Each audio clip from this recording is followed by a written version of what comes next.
Bismillahirrahmanirrahim. Assalamualaikum warahmatullahi wabarakatuh.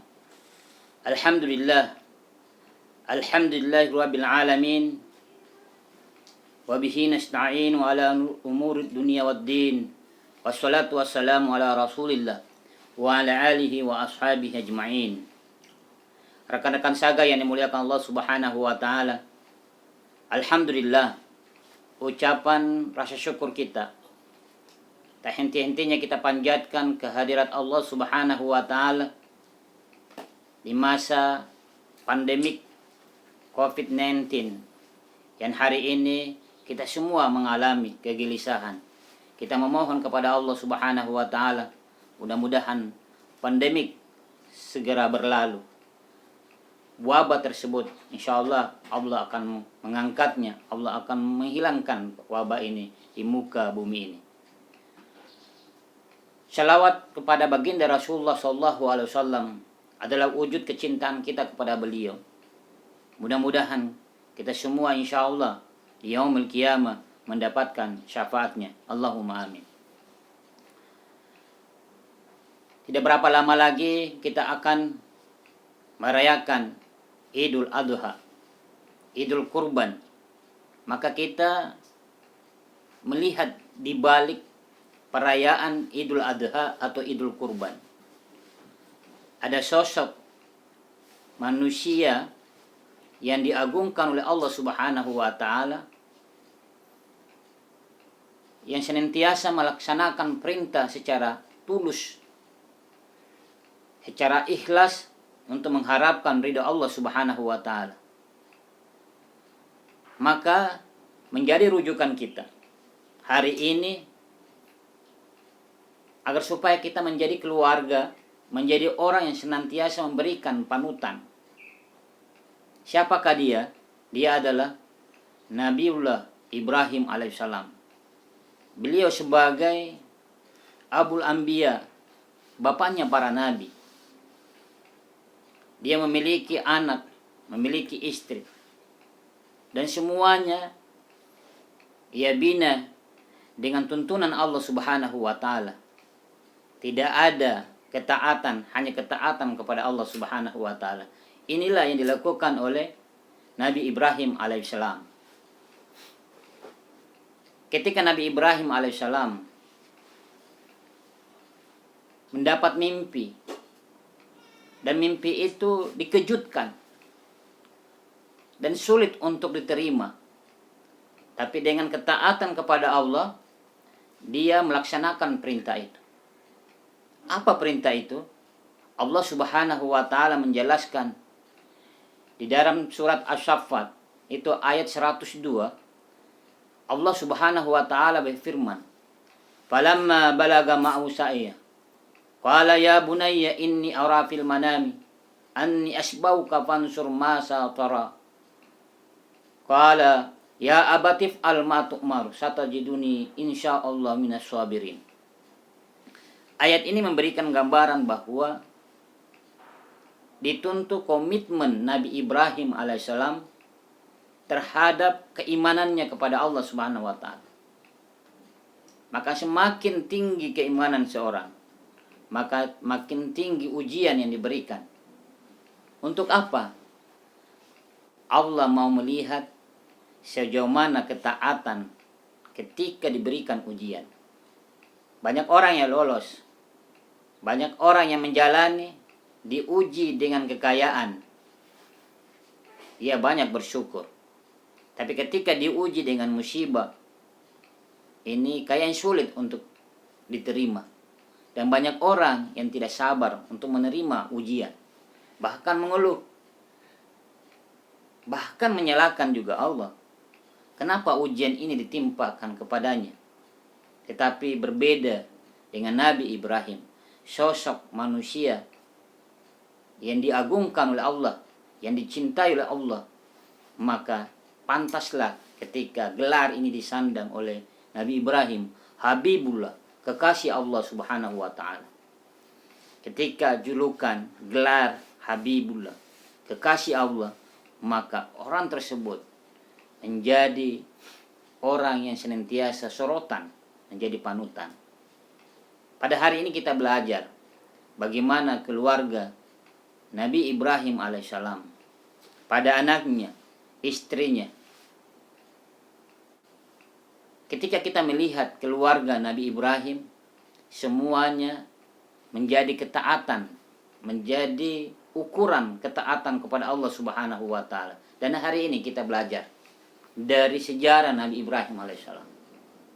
Ketika Nabi Ibrahim mengalami mimpi dalam tidurnya, dia diminta untuk mengorbankan anaknya. Padahal anak yang diidam-idamkan 80 tahun yang menunggu lahir sosok anak, namun Allah tidak memberikan. Ketika lahir Nabi Ibrahim alaihissalam, Nabi Ismail alaihissalam, maka apa yang dilakukan Nabi Ibrahim? Allah menunggu, menanti kesetiaannya. Apakah dia termasuk kekasih Allah yang sejati? Ternyata betul. Ketika Nabi Ibrahim alaihissalam dikarunia anak yang bernama Nabi Ismail. Ismail berasal kata dari kata mendengar. Anak yang mendengar. Jadi anak yang sering mendengar orang tua itu Ismail. Maka berikanlah nama-nama anak kita, nama-nama yang baik. Apa yang dilakukan Nabi Ibrahim? Ketika dalam mimpinya dituntut untuk melakukan kurban, yang dikurbankan adalah anaknya sendiri. Di dalam diri Nabi Ibrahim mengatakan, Samina wa atana. Inilah komitmen iman. Ketika ada perintah, tidak ada tawar-menawar. Saya mendengar dan langsung taati. Jadi tidak ada proses pertimbangan. Apa yang diperintahkan Allah, walaupun tidak sesuai. Ini yang pernah saya sampaikan. Rekan-rekan saga yang dimuliakan Allah Subhanahu wa taala. Bisa jadi dalam pandangan Allah bahwa apa yang diberikan ujian kepada hambanya itu yang terbaik. Apa yang diberikan di muka bumi itu yang terbaik. Tapi seringkali kita sebagai hamba menganggapnya ketika tidak memberikan keuntungan, maka kita mengatakan itu buruk. Padahal di sisi Allah itu yang terbaik. Apa yang terjadi dalam kehidupan Nabi Ibrahim ketika diperintah untuk menyembelih anaknya sendiri? Dalam akal sehat sulit untuk diterima. Mana mungkin anak semata wayang yang diharapkan begitu lama, tapi ketika hadir dituntut untuk disembelih. Dalam logika sehat pasti menolaknya. Tapi dengan logika iman, dia menerimanya. Nabi Ibrahim melaksanakannya. Namun itu hanya sebatas ujian. Ternyata ketika Nabi Ismail akan disembelih, ternyata Allah mengganti sebuah binatang, yaitu kibas atau domba, sebagai ganti dari kerelaan Nabi Ibrahim alaihissalam.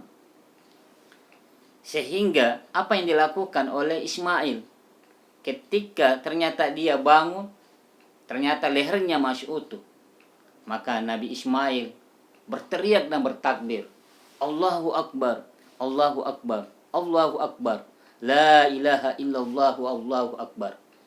Wujud kegembiraan Nabi Ismail dengan bertakbir, bertahmid, bertahlil kepada Allah karena dia tidak jadi disembelih. Ini menggambarkan bahwa ketika kita merayakan Idul Adha, maka memperbanyak takbir, tahmid, dan tahlil. Begitupun Nabi Ibrahim alaihissalam. Mendengarnya anaknya takbir, dia pun ikut takbir. Mereka beramai-ramai takbir, membesarkan Allah Subhanahu wa taala karena dialah yang maha besar. Setelah itu mereka gembira, mereka bersyukur dan menuju pulang ke rumahnya. Apa yang dipikirkan oleh istrinya? Anakku telah tiada. Anakku akan mati, disembelih oleh ayahnya.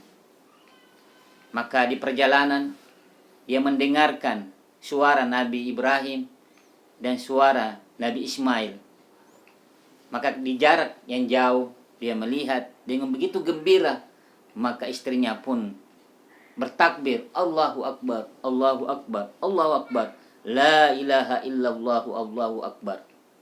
Maka ini makna bahwa ketika kita mendapatkan kemuliaan, mendapatkan kebahagiaan, maka memperbanyak mengingat Allah Subhanahu wa taala. Dengan mengingat Allah Subhanahu wa taala, maka nikmat akan ditambah olehnya. Jadi rekan-rekan saga yang dimuliakan Allah Subhanahu wa taala, tidak ada kata lain bahwa untuk mendapatkan kebahagiaan hanya satu, jawabannya adalah hanya ketaatan kepada Allah semata. Seperti hal yang dicontohkan Nabi Ibrahim dan Ismail,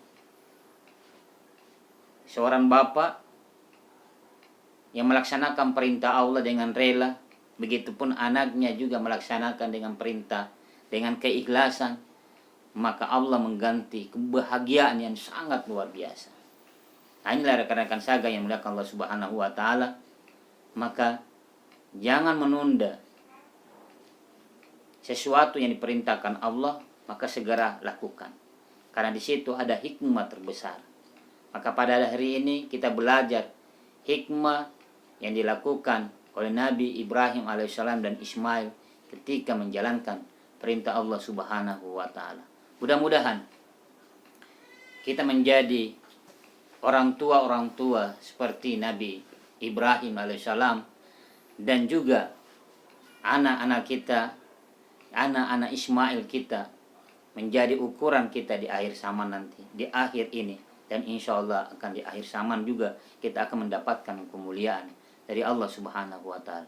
Mari kita memohon kepada Allah Subhanahu wa taala agar kiranya di momentum ini, di masa pandemi ini, kita tidak abaikan perintah-perintah Allah Subhanahu wa taala.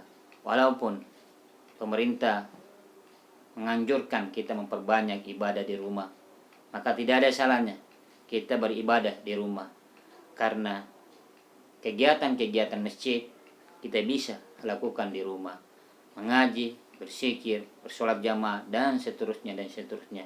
Kegiatan-kegiatan di rumah jauh lebih aman ketika di masa pandemi ini. Bismillahirrahmanirrahim.